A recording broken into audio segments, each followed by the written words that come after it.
Students welcome. क्योंकि हम solve कर रहे हैं एररलेस फिजिक्स का चैप्टर नंबर 0 जो कि वेक्टर से रिलेटेड है, उसका प्रॉब्लम नंबर 9।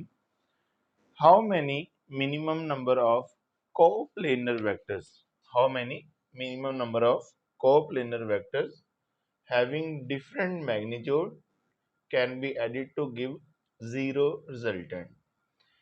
हमें वेक्टर्स को ऐड करना है और कितने वेक्टर्स ऐड किए जाएं कि हमारा रिजल्टेंट जो है वो जीरो आएगा। उसकी मिनिमम कंडीशन हमने बतानी है कि कम से कम कितने वेक्टर होने चाहिए।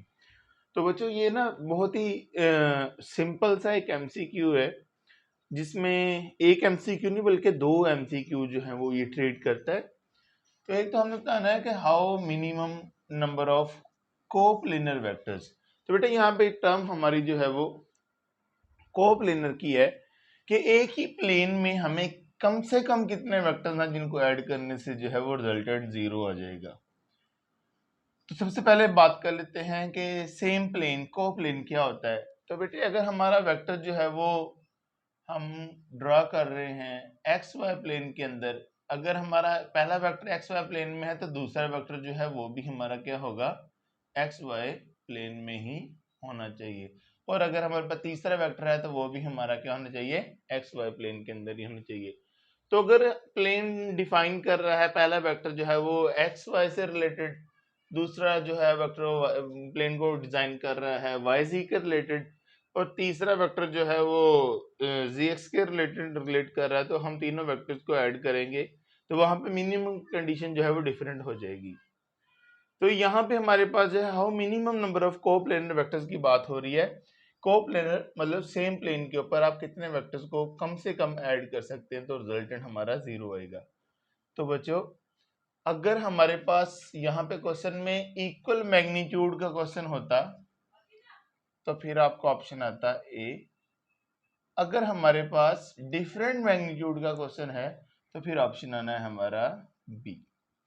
ठीक हो गया।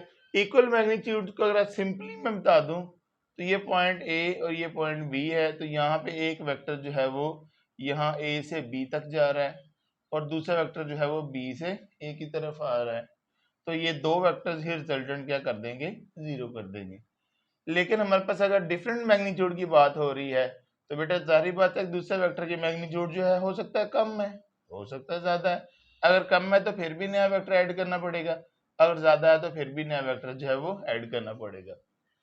तो कहने का मकसद मेरा ये है कि अगर हमारे पास डिफरेंट मैग्नीट्यूड की बात हो रही है तो बच्चों हमारे पास रिजल्टेंट जो है वो 3 आएगा।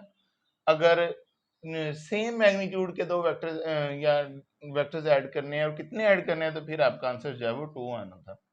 इस क्वेश्चन का अगर सिनेरियो को देखें तो हमारा ऑप्शन जो है वो 3 आएगा, क्योंकि हमें एक प्लेन में अगर अनइक्वल वेक्टर्स हैं तो उनको 3 वेक्टर्स को ऐड करना पड़ेगा, और अगर इक्वल वेक्टर्स हैं तो उनको 2 ऐड करने से हमारा आंसर जो है वो रिजल्टेंट 0 हो जाएगा।